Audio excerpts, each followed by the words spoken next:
ದೇವರು ಪ್ರೀತಿಸುವ ಪ್ರೀತಿಯ ಬಿಗ್ ಜೆ ಟಿ ವಿ ಪ್ರಿಯ ವೀಕ್ಷಕರಿಗೆ ನಮ್ಮ ಕರ್ತನಾದ ಯೇಸು ಕ್ರಿಸ್ತನ ಹೆಸರಿನಲ್ಲಿ ನಿಮ್ಮನ್ನು ವಂದಿಸಿ ಸ್ವಾಗತ ಬಯಸ್ತಿದ್ದೇವೆ. ಬನ್ನಿರಿ, ದೇವರ ವಾಕ್ಯವನ್ನು ನಾವು ಇಂದು ಯೆಶಾಯನ ಗ್ರಂಥ ದ ಬುಕ್ ಆಫ್ ಐಸಾಯ ಚಾಪ್ಟರ್ 20 ಅಧ್ಯಾಯದಿಂದ ನಾವು ನೋಡಿಕೊಳ್ಳೋಣ್ರಿ.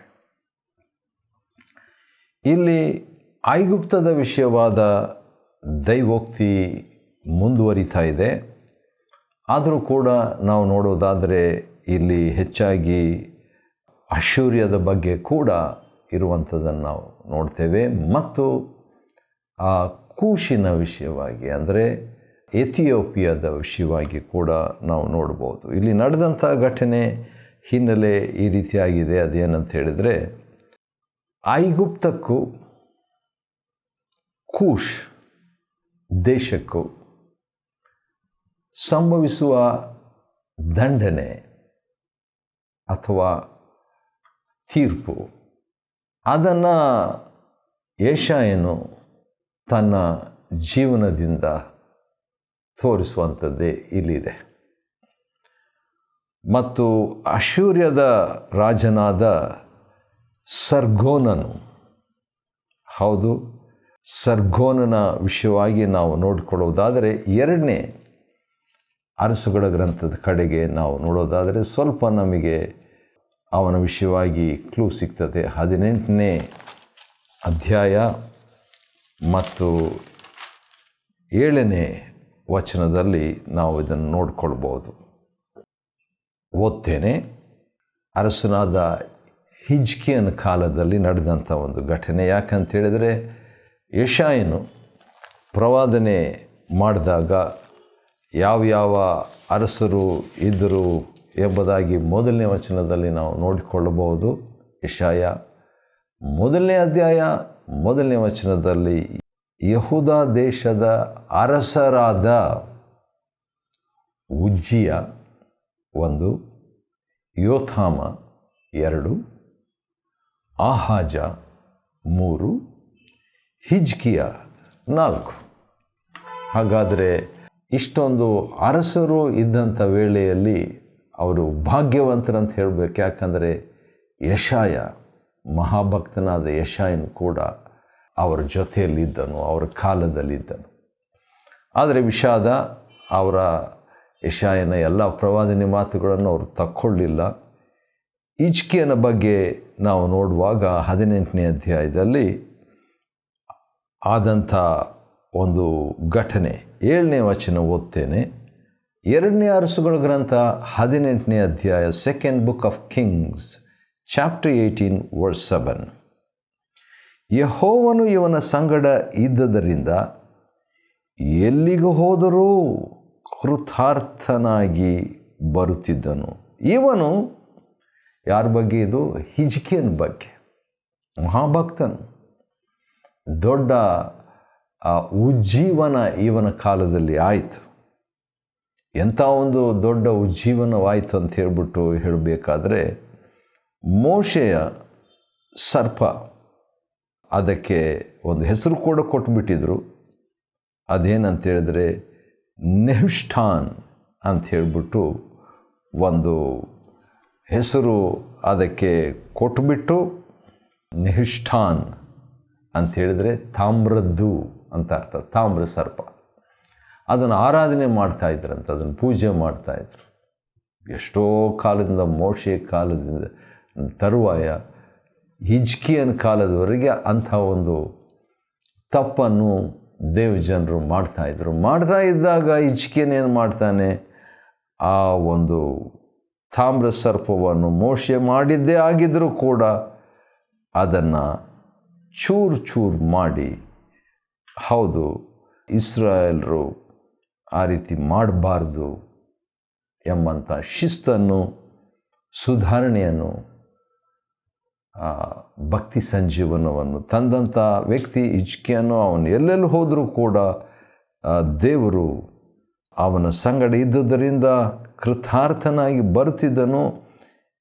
ಈ ಹಿಜ್ಕೀಯನು ಅಶ್ಶೂರ್ಯದ ಅರಸನಿಗೆ ವಿರೋಧವಾಗಿ ತಿರುಗಿ ಬಿದ್ದು ಸ್ವತಂತ್ರನಾದನು. ಅದು ಯಾರೆಂಬುದಾಗಿ ನೋಡುವಾಗ, ಹೌದು, ಅಶ್ಶೂರ್ಯದ ಅರಸನಾದಂಥ ಶಲ್ಮನೇಸರನು ಎಂಬುದಾಗಿ ನಾವು ನೋಡ್ತೇವೆ. ಅವನ ಕಡೆಯಿಂದ ಅಶ್ಶೂರ್ಯದ ಅರಸನು ಇಲ್ಲಿ ಸರ್ಗೋನನು ಅಂತ ಕೂಡ ನಾವು ನೋಡ್ತೇವೆ. ಒಟ್ಟು ಸಂಬಂಧ, ಅಂಥ ಒಬ್ಬ ಅರಸನು ಕಳುಹಿಸಿದ ದಳವಾಯಿಯು ಅಷ್ಟೋದಿಗೆ ಬಂದು ಅದನ್ನು ಮುತ್ತಿಗೆ ಹಿಡಿದ ವರ್ಷದಲ್ಲಿ ಯೆಹೋವನು, ಈಗ ಯೆಶಾಯನ ಮುಖಾಂತರವಾಗಿ, ಆಮೋಚನ ಮುಖಾಂತರವಾಗಿ, ಆಮೋಚ್ ಅಂತ ಹೇಳಿದ್ರೆ ಸ್ಟ್ರಾಂಗ್, ಬಲವಾದಂಥ ತಂದೆಯ ಹೆಸರು ಬಲ ಅಂತ ಹೇಳ್ಬಿಟ್ಟು ಬಲಶಾಲಿ. ಅವನ ಮಗ ಯೆಶಾಯನು, ಯೆಶಾಯ ಅಂತ ಹೇಳಿದರೆ ಯೆಹೋವನು ರಕ್ಷಿಸಿದನು, ರಕ್ಷಿಸುವನು ಅಲ್ಲ. ಯಾರೋ ಒಬ್ಬರು ಹೇಳಿದರು, ದೇವರಿಗೆ ಗತಕಾಲ, ವರ್ತಮಾನ ಕಾಲ, ಭವಿಷ್ಯತ್ ಕಾಲ ಅಂತ ಇಲ್ಲ. ಯಾಕಂತ ಹೇಳಿದರೆ ನಮಗೆ ಅದು ಇದೆ ಅಂತ. ದೇವರು ಈಗ ಸದಾ ಇರುವಾತನೇ ಆಗಿದ್ದಾತನು. ಆತನು ಯೆಶಾಯನಿಗೆ, ಏಳು, ಸೊಂಟದಿಂದ ಗೋಣಿತಟ್ಟನ್ನು ಬಿಚ್ಚು, ಕಾಲಿನಿಂದ ಕರವನ್ನು ಕಡಚು ಎಂದು ಇತರರಿಗೆ ಸೂಚನೆಯಾಗಿ ದೇವರು ಯೆಶಾಯನಿಗೆ ಅಪ್ಪಣೆ ಕೊಡ್ತಾನೆ. ಇತರರಿಗೆ ಅಂತ ಹೇಳುವಾಗ ಅದು ಐಗುಪ್ತಕ್ಕೆ, ಅದು ಕೂಶ್ ದೇಶಕ್ಕೆ ಅಥವಾ ಇಥಿಯೋಪಿಯಕ್ಕೆ, ಮತ್ತು ಅದೇ ಸಂದರ್ಭದಲ್ಲಿ ದೇವಜನರಾದಂಥ ಇಸ್ರಾಯೇಲ್ ಯಹೂದ್ಯಕ್ಕೂ ಕೂಡ ಅನ್ವಯ ಇದು. ಆದರೆ ಪ್ರಥಮವಾಗಿ ಮುಖ್ಯವಾಗಿ ಐಗುಪ್ತ ಮತ್ತು ಕೂಶ್ ದೇಶ. ಯಾಕಂದರೆ ಅಶ್ಶೂರ್ಯ ಐಗುಪ್ತವನ್ನು, ಕೂಶ್ ದೇಶವನ್ನು ದಾಳಿ ಮಾಡುವಂಥ ಹಾಂಗಿನಲ್ಲಿತ್ತು. ಅಂದ ಹಾಗೆ 19ನೇ ಅಧ್ಯಾಯದಲ್ಲಿ ಈ ಎರಡು ದೇಶದ ಹೆಸರುಗಳು ಬರ್ತಾ ಇದೆ. 1ನೇ ವಚನ 20ನೇ ಅಧ್ಯಾಯ 1ನೇ ವಚನ ಅಶ್ಶೂರ್ಯ, 3ನೇ ವಚನ ಐಗುಪ್ತ. ಈ ಎರಡು ದೇಶದ ಬಗ್ಗೆ 19ನೇ ಅಧ್ಯಾಯದಲ್ಲಿ ಏನಂತ ಬಂದಿದೆ? 19, 20, 4. ಆ ದಿನದಲ್ಲಿ ಇಸ್ರಾಯೇಲು ಐಗುಪ್ತ ಅಶ್ಶೂರ್ಯಗಳೊಂದಿಗೆ ಕಲಿತು ಈ ಮೂರು ಲೋಕದ ಮಧ್ಯದಲ್ಲಿ ಆಶೀರ್ವಾದ ನಿಧಿಯಾಗುವ. ನನ್ನ ಪ್ರಜೆಯಾದ ಐಗುಪ್ತ, ನನ್ನ ಸೃಷ್ಟಿಯಾದ ಅಶ್ಶೂರ್ಯ ಅಂತ ದೇವರು ಹೇಳ್ತಾರೆ. ಆದರೆ ಅಂಥ ಒಂದು ಅನುಭವ ಆಗೋದಕ್ಕೆ ಮುಂಚಿತವಾಗಿ ಅವರಿಗೆ ದೇವರಿಂದ ದಂಡನೆ, ಅಶ್ಶೂರ್ಯಕ್ಕೂ ದೇವರ ದಂಡನೆ ಸಿಕ್ತು, ಐಗುಪ್ತಕ್ಕೂ ದೇವರ ತೀರ್ಪು ಸಿಕ್ತು, ಕೂಶ್ ದೇಶಕ್ಕೂ ಸಿಕ್ತು. ಆದರೆ ಅವರಿಗೆ ಸಿಗುವಂಥ ಅನುಭವವನ್ನು ಯೆಶಾಯನು ಹೊರಬೇಕಾಯಿತು. ಅದನ್ನು ಒಂದು ಡೆಮೋ, ಒಂದು ತೋರಿಸಬೇಕಾಯಿತು.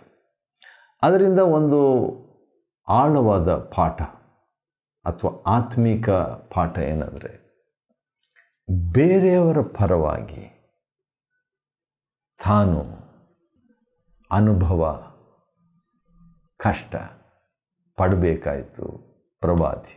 ಯಾಕಂದರೆ ಅವನ ಹೆಸರು ಯೆಹೋವನು ರಕ್ಷಿಸಿದನು, ಜೆಹೋವಾ ಸೇವ್ಸ್. ಹಾಗಾದರೆ ಆ ಲೆಕ್ಕದಲ್ಲಿ ನೋಡುವಾಗ ಯೆಶಾಯನು ಮೆಸ್ಸಿಯನ ಒಂದು ಚಿತ್ರನಾಗಿದ್ದಾನೆ.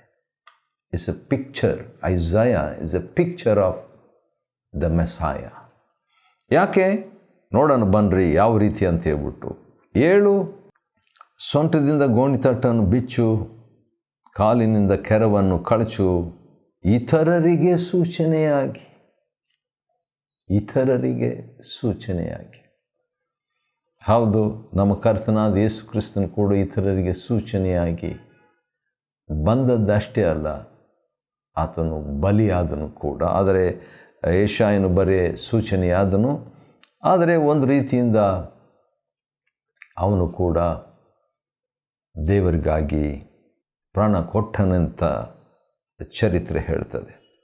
ಸರಿ, ಏನು ವಿಚಿತ್ರ ಅಂತ ಹೇಳಿದರೆ 2ನೇ ವಚನ 20ನೇ ಅಧ್ಯಾಯದ 2ನೇ ವಚನದ 2ನೇ ಭಾಗದಲ್ಲಿ ಅವನು ಅಂದರೆ ಯೆಶಾಯನು ಹಾಗೆಯೇ ಮಾಡಿ ಬೆತ್ತಲೆಯಾಗಿ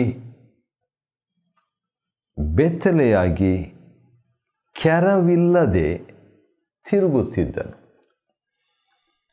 ಆದರೆ ಬಹುಶಃ ಅವನಿಗೆ ಇರಬೇಕಾದಂಥ ಆ ಹೊರಗಿನ ವಸ್ತ್ರ ಇಲ್ಲದೆ ಹತ್ರ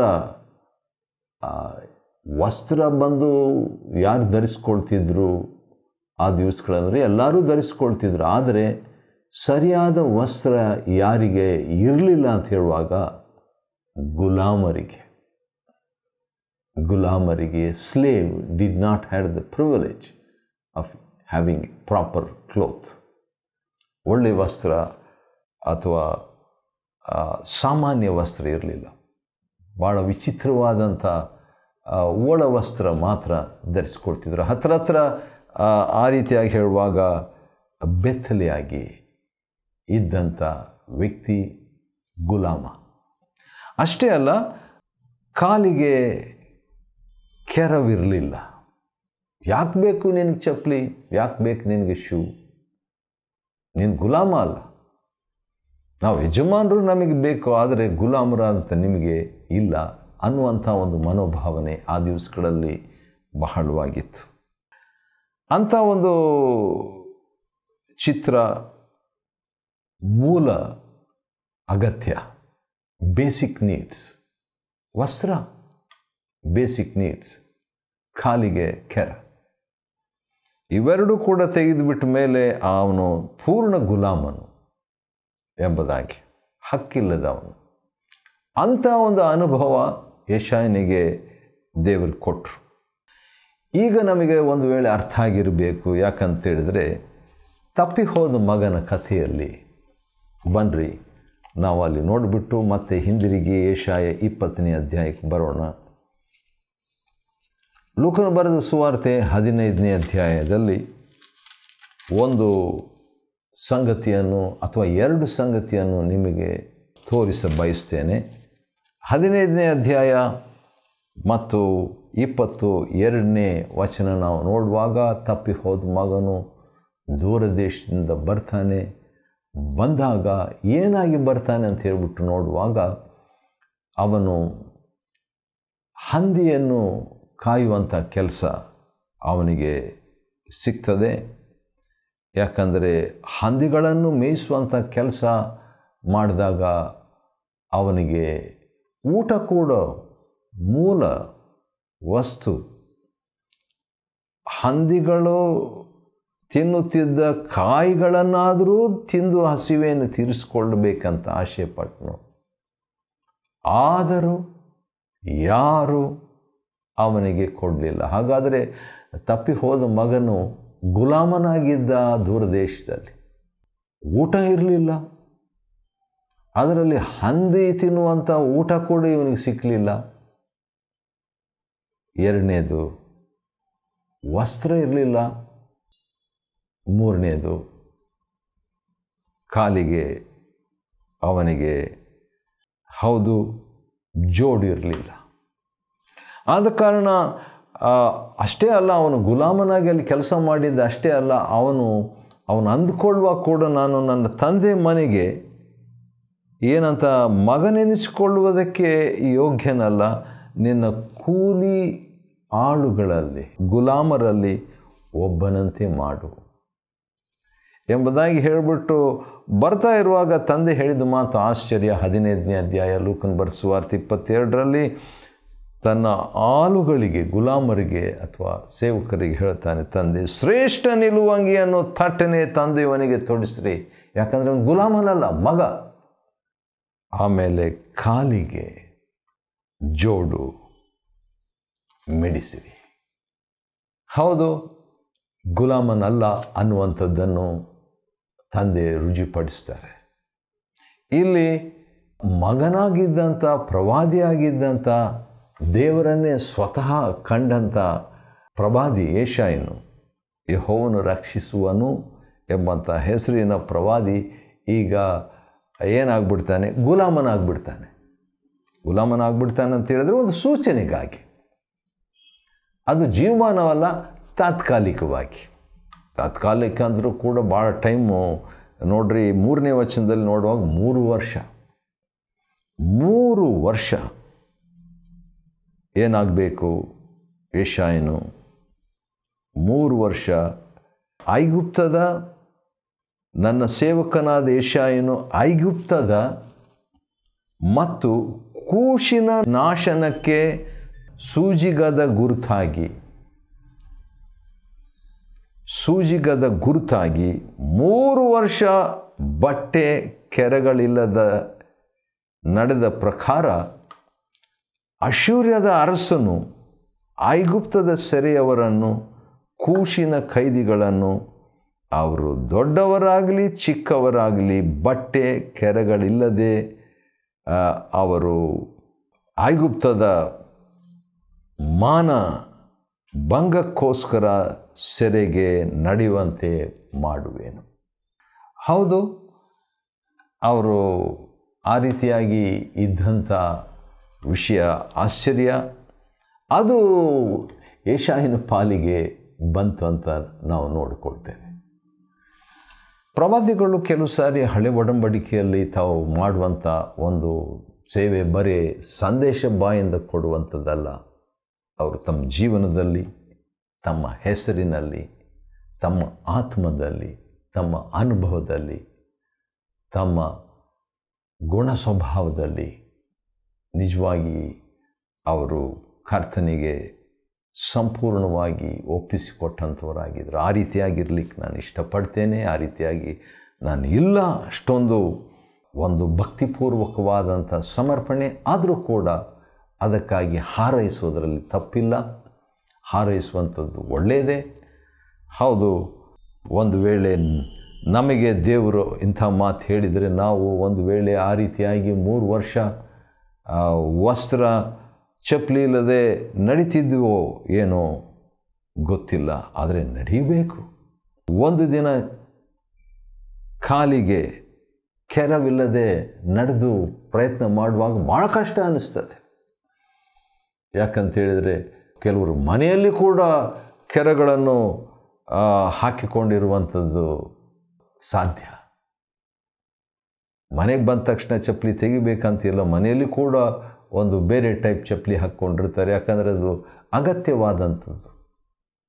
ಆದರೆ ಯೆಶಾಯನ ಮುಖಾಂತರವಾಗಿ ದೇವರು ಹೇಳುತ್ತಿದ್ದಾನೆ, ಅಶ್ಶೂರ್ಯದವರು ಐಗುಪ್ತರಿಗೂ ಕೂಷ್ ದೇಶದವರಿಗೂ ಹೀಗೆ ಮಾಡ್ತಾರೆ ಎಂಬುದಾಗಿ. ಹೌದು, ದೇವರು ಆಶ್ಚರ್ಯವಾಗಿ ಐಗುಪ್ತದವರನ್ನು ಅಶ್ಶೂರ್ಯದವರನ್ನು ಇಬ್ಬರನ್ನು ಒಟ್ಟು ಮಾಡುವಂಥ ಒಂದು ದಿನ ಬರ್ತದೆ. ಈಗ ವೈರಿಯಾಗಿದ್ದಾರೆ, ಆದರೆ ಒಂದು ದಿನ ಬರುತ್ತದೆ ಎಂಬುದಾಗಿ. ಅಶ್ಶೂರದ ಅರಸನಿಂದ ಬಿಡುಗಡೆಯಾಗಬೇಕೆಂದು ನಾವು ಯಾರನ್ನು ಶರಣಾಗತರಾಗಿ ಆಶ್ರಯಿಸಿ ನಿರೀಕ್ಷಿಸಿದ್ದೋ ಅವರಿಗೇ ಈ ಗತಿ ಬಂತಲ್ಲ ಎಂಬುದಾಗಿ ಮಾತಾಡಿಕೊಳ್ತಾರೆ. ಹಾಗಾದರೆ ಕೊನೆ ಮಾತು ಯೆಶಾಯ 20 ಕೊನೆ ಸಾಲು ಈ ರೀತಿಯಾಗಿ, ನಮ್ಮಂಥವರಿಗೆ ಹೇಗೆ ರಕ್ಷಣೆ ಆದೀತು? ಒಳ್ಳೆ ಪ್ರಶ್ನೆ. ಮೆಸ್ಸಿಯನ ಮುಖಾಂತರ ರಕ್ಷಣೆ. ಯೆಶಾಯ ಅಂತ ಹೇಳಿದರೆ ಯೆಹೋವನು ರಕ್ಷಿಸುವಾತನು. ಹೌದು, ಯೆಶಾಯ 20ನೇ ಅಧ್ಯಾಯ ಅಧ್ಯಯನ ಮಾಡಿಕೊಳ್ಳುವಂತೆ ದೇವರು ಕೊಟ್ಟ ಕೃಪೆಗಾಗಿ ಆತನ ಸ್ತೋತ್ರವಾಗಲಿ. ದೇವರು ನಿಮ್ಮನ್ನು ಆಶೀರ್ವದಿಸಲಿ.